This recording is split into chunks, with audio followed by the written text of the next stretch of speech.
بسم اللہ الرحمن الرحیم، السلام علیکم۔ آپ دیکھ رہے ہیں مبشر لقمان یوٹیوب چینل۔ میرا نام مبشر لقمان ہے اور کچھ عرصہ پہلے میں نے ایک ویڈیو کیا تھا، شارٹ ویڈیو، تو لوگوں نے بڑے مجھے میسیجز بھیجے کہ یار تم نے غلط کیا، اچھا نہیں کیا، وہ نہیں کیا، اور میں ببانگ دوہل کہہ رہا ہوں کہ میں نے بہت صحیح کیا، بلکہ کم کیا میں نے۔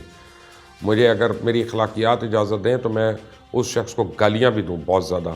بپن راوت جو مر گیا، حرام موت مرا، آپ کو پتہ ہے ہیلی کاپٹر کریش میں، انڈیا کا چیئرمین جوائنٹ چیف جو تھا، اور اس نے کشمیریوں کے اوپر جو مسلمانوں کے اوپر ظلم ڈھائے تھے وہ ہر ایک کو نہیں پتہ تھے۔ لیکن اب اللہ تعالیٰ نے کیا سنی، ہماری کیا سنی، کشمیریوں کی سن لی اس نے، کہ اب کشمیریوں کے قتل میں ملوث ہونے پہ ایک برٹش لا فرم ہے، برطانوی لا فرم ہے، اس کا نام مبشر لقمان لا فرم نہیں ہے، اس کا نام ہے سٹوک وائٹ۔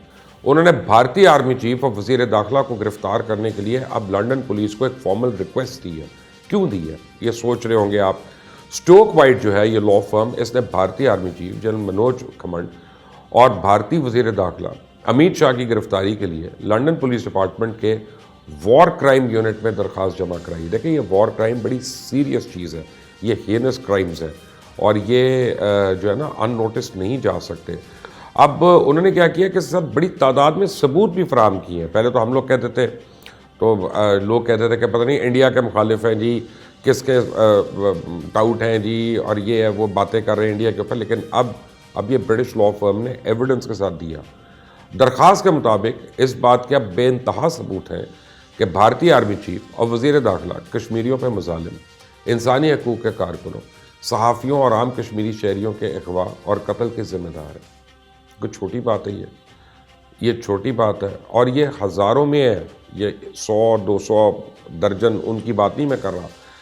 بھارتی فوجوں نے آرمی چیف اور وزیر داخلہ کے احکامات پہ کشمیریوں پر انسانیت سوز مظالم ڈھائے۔ اب اس ریکویسٹ میں یہ درخواست میں مزید یہ کہا گیا کہ مقبوضہ جموں اور کشمیر میں بھارتی آرمی چیف اور وزیر داخلہ جنگی جرائم کے مرتکب ہوئے، اس لیے ان کو گرفتار کیا جائے۔ یاد رکھیں نیورنبرگ ٹرائل جو ہوا تھا وہ بھی وار کرائمز تھے، اور کنسنٹریشن کیمپس کے اندر مارے جانے والے ہٹلر کے جو مین لوگ تھے ان کے اوپر، ان کے کئیوں کے مرنے کے بعد وہ ٹرائلز ہوئے۔ وار کرائم معاف نہیں ہو سکتے، تو بپن راوت پہ بھی ہونا چاہیے بہرحال۔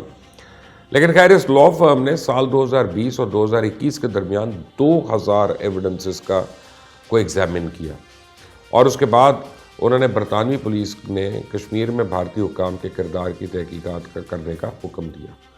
اب اس رپورٹ کے مطابق جنرل ایم نروا نے اور وزیر داخلہ امیت شاہ کی قیادت میں فوجیں متنازع علاقے میں مبینہ جنگی جرائم اور تشدد میں براہ راست ملوث تھیں۔ لنڈن میں قائم اس قانونی فرم نے برطانوی پولیس کو ایک درخواست دائر کی ہے، جسے متنازع کشمیر میں جنگی جرائم میں مبینہ کردار پہ ہندوستان کے آرمی چیف اور ہندوستان حکومت کے ایک اعلیٰ عہدیدار جو میں نے کہا امیت شاہ، اس کی گرفتاری کا مطالبہ کیا۔ لا فرم سٹوک وائٹ کے مطابق اسے میٹروپولیٹن پولیس کے وار کرائمز یونٹ کو بہت بڑی تعداد میں، وسیع تعداد میں ثبوت جمع کرائے ہیں۔ وہ کہتے ہیں جی فائلز کی فائلز ہیں کہ کس طرح جنرل منوج نے اور وزیر داخلہ امیت شاہ کی سربراہی میں بھارتی فوجی جو ہے وہ کارکن، انہیں صحافیوں اور شہریوں سب کو قتل کیا، عورتوں کی عصمت دری کی، ٹپس کے اندر یہ ملوث رہے۔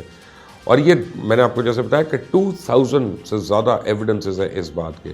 اس میں 8 نامعلوم سینئر بھارتی فوجی اہلکاروں پہ کشمیر میں جنگی کرائم اور تشدد میں براہ راست ملوث ہونے کا بھی الزام لگایا گیا۔ اب رپورٹ میں ہمالیہ کے علاقے کا حصہ ہونے والے علاقے کا حوالہ دیتے ہوئے کہا گیا ہے کہ اس بات پہ یقین کرنے کی پختہ وجہ ہے کہ ہندوستانی حکام جموں اور کشمیر میں شہریوں کے خلاف جنگی جرائم اور دیگر تشدد کر رہے ہیں۔ لنڈن پولیس کو یہ درخواست عالمی دائرہ اختیار کے اصول کے تحت دی گئی تھی، جو ممالک کو دنیا میں کہیں بھی انسانیت کے خلاف جرائم کے مرتکب افراد کے خلاف مقدمہ چلانے کا اختیار دیتا ہے۔ جو لنڈن میں بین الاقوامی قانونی فرم نے کہا، ان کا خیال ہے کہ بھارت کے خلاف اس قسم کی پہلی قانونی کارروائی ہے کہ کشمیر میں مبینہ جنگی جرائم پر بھارتی حکام کے خلاف بیرون ملک قانونی کارروائی کی گئی ہو۔ سٹوک وائٹ کے بین الاقوامی قانون کے ڈائریکٹر ہاکن کموز جو ہے، انہوں نے کہا ہے ان کو امید ہے کہ رپورٹ برطانوی پولیس کو تحقیقات شروع کرنے اور بالآخر ان اہلکاروں کو گرفتار کرنے پر راضی کرے گی جب وہ برطانیہ کی سرزمین پہ قدم رکھیں گے۔ وہ کہتے ہیں کہ جی ہم برطانوی حکومت سے کہہ رہے ہیں، یعنی برٹش گورنمنٹ سے کہہ رہے ہیں کہ وہ اپنا فرض ادا کرے اور ان کی تحقیقات کرے اور ان کو گرفتار کیا جائے جو انہوں نے ان ثبوتوں کے بنیاد پہ کیا۔ جو ہم نے ان کو فراہم کر دی، یعنی اب اسٹوک وائٹ نے دے دیے برٹش گورنمنٹ کو۔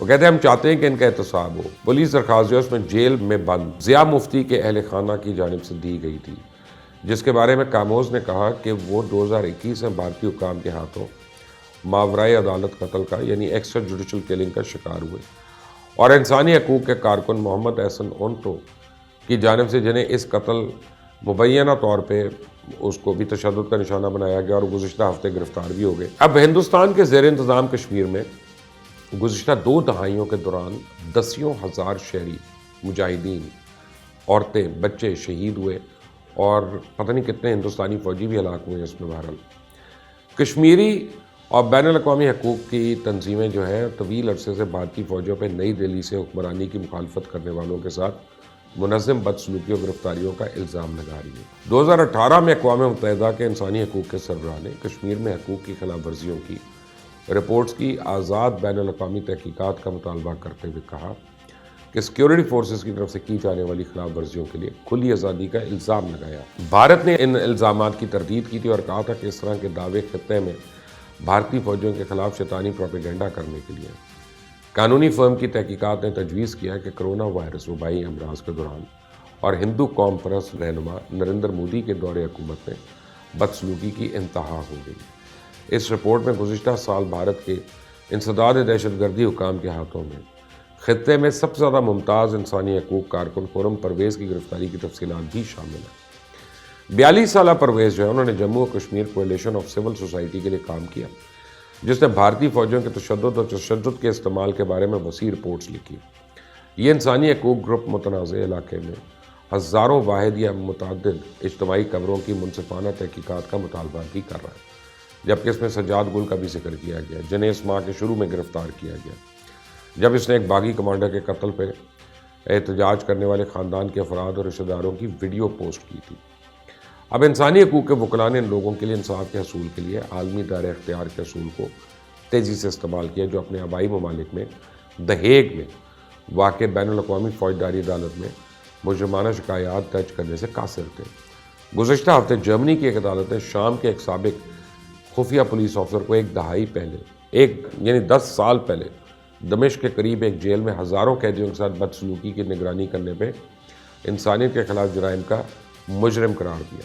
حاکم کاموز نے کہا کہ وہ امید کرتے ہیں کہ برطانوی پولیس سے ہندوستانی اہلکاروں کی گرفتاری کی درخواست بعد کشمیر میں دیگر قانونی اقدامات میں توجہ مرکوز ہوگی۔ میں آپ کو ایک بات بتاؤں کہ اگر آپ ان نٹ شیل لیں تو پچھلے کچھ سالوں میں یعنی 4 سے 5 ڈیکیڈز میں 1,20,000 قتل ہوئے ہیں کشمیر کے اندر، مقبوضہ کشمیر کی بات کر رہا ہوں، اور 20,000 زیادہ بچوں کی عصمت دری ہوئی ہے۔ 7,000 بچے ہیں جن کی آنکھوں میں پیلٹ گنز کا فائر کی گئیں اور وہ اندھے ہو گئے، نابینا ہو گئے، اور جو تشدد ہے وہاں پہ وہ تو سب کو پتہ ہے۔